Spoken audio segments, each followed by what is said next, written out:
The UK is now claiming it doesn't know how many civilian casualties were caused by its airstrikes in Syria and Iraq. It comes after authorities faced a wave of criticism for claiming their actions in the anti-ISIL campaign resulted in just one civilian death. It was not our position that there has only been a single civilian casualty as a result of our military action.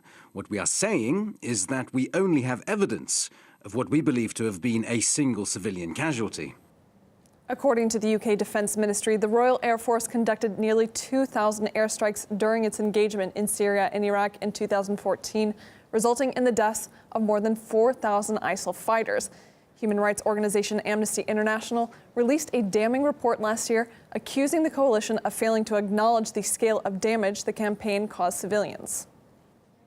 It is completely reprehensible that the coalition refuses to acknowledge its role in most of the civilian casualties it caused. We go live now to peace campaigner Russell Whitting. Welcome to the program. So the MOD says it wasn't claiming there was only one civilian casualty, but that it's only found evidence of one casualty. Considering there were so many airstrikes, do you buy that? No, not for 1 second. And I don't think any of your viewers will either. Let's not forget, the Ministry of Defence actually only claimed one civilian had been killed after months and months of claiming none. They claimed that they were bombing over and over again and not killing anyone. The truth of the matter is we are dropping bombs on people day after day after day, and have been for years, in an area of the world where there's very little infrastructure, where there's very little support on the ground. We haven't even got any boots on the ground, so we just have no idea of how many innocent civilians we've killed through these bombing raids. Now, at the same time, the Ministry of Defence has verified that over 4,000 ISIL fighters have been killed in the airstrikes, yet it claims there are not enough boots on the ground to verify civilian casualties. Why the discrepancy? Exactly. It's completely mad, isn't it? It's just bonkers.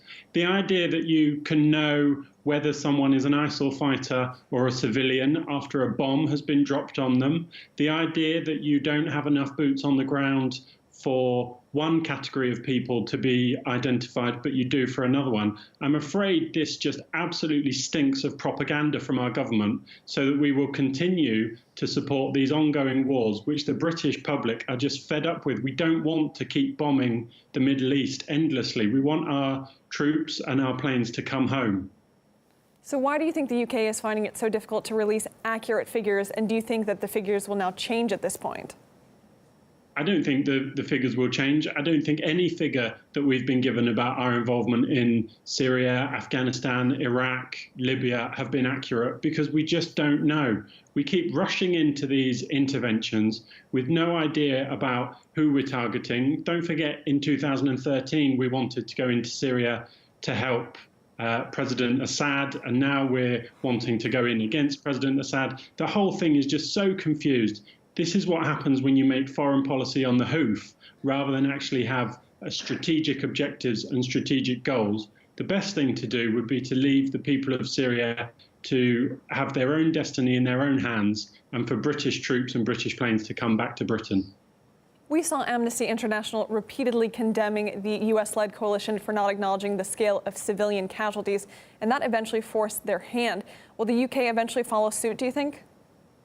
Well, I would certainly hope that they would put more effort into finding out the damage that they're causing on the ground. But again, without having British people, British intelligence, British troops on the ground in Syria, which I don't think anyone wants and wouldn't be safe for them, I don't know how we can find out how much damage we're causing. Don't forget, Syria has been bombed repeatedly for, the last 7 years. There's not actually that much infrastructure left in this country. The people have suffered enough. They don't really care whether it's bombs from Bashar al-Assad or bombs from Britain or America that are killing them. They just want to go about their daily lives without being constantly bombed, and we should have the decency to leave them to do that.